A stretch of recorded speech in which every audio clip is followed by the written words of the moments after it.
A história de Caspar Hauser é extremamente confusa, desde seu nascimento até sua morte. Nós vamos tentar explicar como foi a vida desse mistério.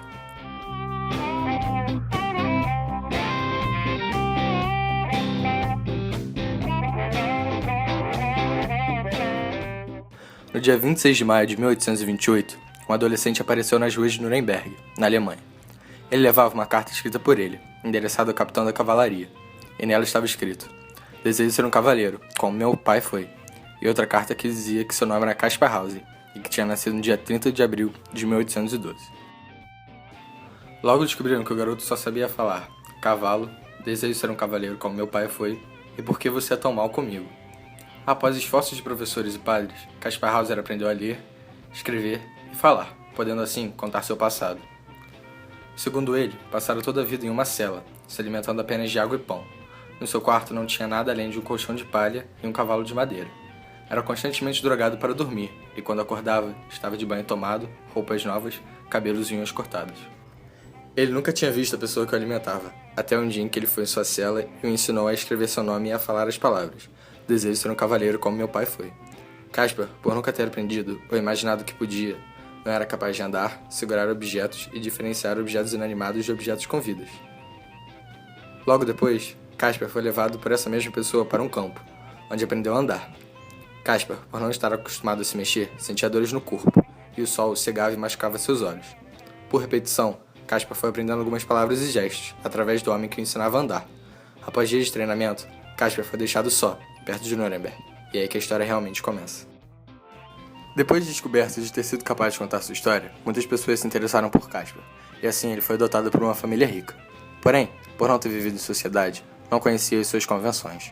Caspar achava difícil respeitar as pessoas, e falava coisas fora do momento.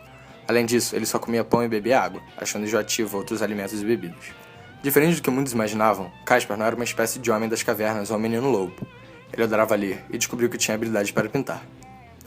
Ele viveu com muitas famílias, e logo perceberam que Caspar mentia muito, para chamar a atenção ou se safar de situações. E nesse momento começaram a acontecer coisas estranhas.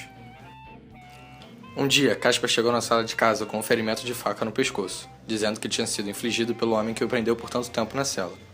Depois de seguirem o rastro de sangue, viram que era possível que Caspar tivesse se cortado e mentido para chamar a atenção para o seu caso novamente. Esses acidentes aconteceram mais 2 vezes, sendo que o segundo fora fatal. No primeiro, Caspar se deu um tiro no lado da cabeça, alegando que foi sem querer, que só estava brincando com a arma. Depois do incidente com a arma, um dia, Caspar Hauser chegou com um grande ferimento no lado esquerdo do peito, dizendo que foi feito pelo homem que o prendia, e que além disso tinha lhe dado uma carta, em que estava escrito: "Hauser será capaz de te dizer precisamente como sou, e de onde vim. Para salvar Hauser do esforço, eu quero falar de onde venho. Eu venho da fronteira da Bavária, perto do rio. Até direi meu nome. M.L.O." Logo perceberam a semelhança da letra da carta com a letra de Caspar, sugerindo apenas 2 explicações: que ele mentirá novamente ou que era verdade, pois fora esse homem que primeiramente o ensinou a escrever. Hauser morreu por causa desse ferimento, que mais tarde os doutores constataram que poderia ter sido auto-infligido. Em seu túmulo, escreveram: "Aqui jaz Caspar Hauser, enigma de sua época. Sua data de nascimento é desconhecida, sua morte misteriosa." Mais tarde começaram a fazer conexões que Caspar Hauser era, na verdade, filho bastardo da nobreza de Bavária, teoria que foi desacreditada mais tarde por cientistas. Médicos e cirurgiões, quando estudaram seu cérebro, descobriram anomalias, como uma atrofia, que poderia gerar paranoia, explicando assim seu comportamento. Caspar Hauser inspirou filmes como Enigma de Caspar Hauser, óperas, musicais, novelas e livros. Caspar Hauser, por ter sido privado do convívio social, não era capaz de ver os significados das frases que usava, por nunca ter sentido elas. Seus sentimentos eram praticamente inexistentes. Se nossa capacidade de conhecer o mundo está intimamente ligada à nossa capacidade de interagir, Caspar não tinha como conhecer o mundo antes da linguagem. A ele foi dado percorrer um caminho inverso.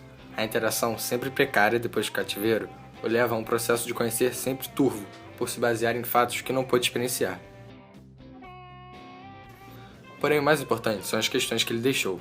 Como ele foi civilizado, como nascemos e vivemos como animais quando não temos quem nos ensine, se já nascemos com a capacidade de nos comunicar.